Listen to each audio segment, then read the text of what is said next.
গভীর রাতে হুগলির বৈদ্যবাটির 18 নম্বর ওয়ার্ডে বোমাবাজির অভিযোগ।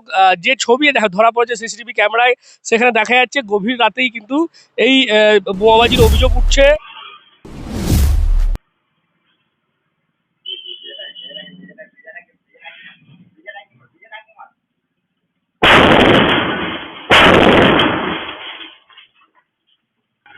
হুগলির বৈদ্যবাটি পুরসভার 18 নম্বর ওয়ার্ডের মালিরবাগান খামারডাঙ্গা যে এলাকা, সেখানেই একটি বাড়ির দেওয়ালে গভীর রাতে কে বা কারা বোমা মারছে এমনটাই কিন্তু অভিযোগ করছে স্থানীয়রা। এবং দেখতে পাচ্ছেন যে এই এখনও কিন্তু ক্ষতিগ্রস্ত জানলার কাজ সেটা রয়েছে এবং সিসিটিভি ক্যামেরায় সেটা ধরাও পড়েছে। আজকে সকালেই শ্রীরামপুর থানার পুলিশ ঘটনাস্থলে যায় এবং তারা গোটা বিষয়টি তদন্ত শুরু করেছে।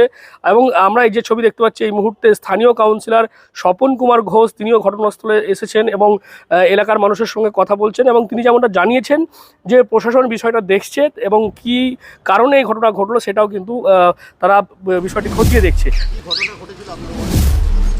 রাত্রির দিকে কেউ এসে ক্র্যাকার বোম আমাদের এই সামনেই আমাদের পাম্পের উল্টো দিকে যে বাড়িটি আছে, এই বাড়ির দেয়ালে ক্র্যাকার বোম মেরেছে। এটাই হচ্ছে ঘটনা। কি কারণে মেরেছে এটা এখনো পর্যন্ত আইডেন্টিফাই হয়নি।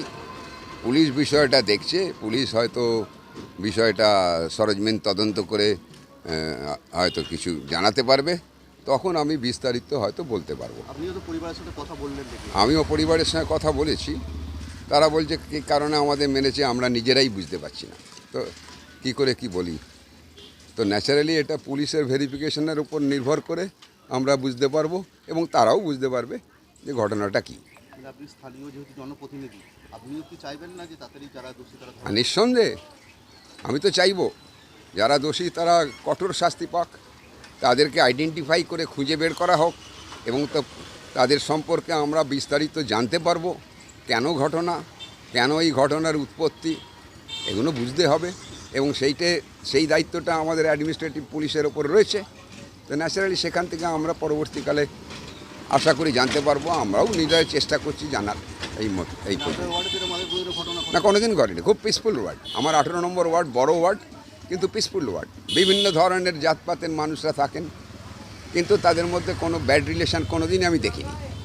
কেন এরকম হলো এটাই আমার কাছে খুব অবাক লাগছে। হ্যাঁ, গভীর রাতেই হয়েছে শুনেছি।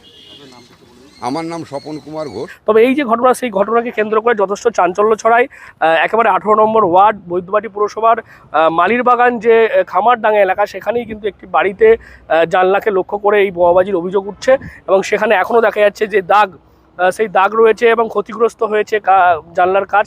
এবং কি কারণে এই ঘটনা ঘটলো সেটা কিন্তু স্পষ্ট নয়। তবে এই ঘটনার জানাজানি হতেই আজকে পুলিশ সকালে আসে এবং তার পাশাপাশি স্থানীয় কাউন্সিলর স্বপন ঘোষ তিনিও যান এবং বিষয়টি নিয়ে তারা কথা বলে দেখছেন এবং পুলিশও বিষয়টা দেখছে। তবে গোটা ঘটনাকে কেন্দ্র করে যথেষ্ট কিন্তু চাঞ্চল্য রয়েছে বৈদ্যবাটি এলাকায়। আপনারা কি বলবেন এই বিষয় নিয়ে? অবশ্যই কমেন্ট করুন কমেন্ট বক্সে। এরকম আরও খবর নজর রাখুন ডিএনএন বাংলায়। ডিএনএন বাংলা সবার মনে, সবার ফোনে। Introducing Dental Rehab and Aesthetic and Unit of Haji Medical. দাঁত মাড়ি কিংবা মুখের সমস্যায় ভুগছেন? আর চিন্তা কিসের? এখন আপনার অঞ্চলে রোগী দেখছেন অতি পরিচিত ডক্টর হাসিব রাজা সরকার। কনসালটেন্ট ডেন্টাল, ওরাল এবং ফেসিয়াল অ্যাস্থেটিক, সাথে যুক্ত রয়েছেন মেডিকেল কলেজ হাসপাতাল কলকাতা। উন্নত প্রযুক্তি দ্বারা উন্নত ট্রিটমেন্টের জন্য আজই আসুন dental rehab and aesthetic and unit of Haji medical. আমাদের ঠিকানা পাট ডানকুনি চৌমাথা, দিল্লি রোড, ডানকুনি, হুগলি 712310। অ্যাপয়েন্টমেন্টের জন্য এখনই যোগাযোগ করুন 9664025752 অথবা আমাদের হোয়াটসঅ্যাপ নাম্বার হলো 9163146213।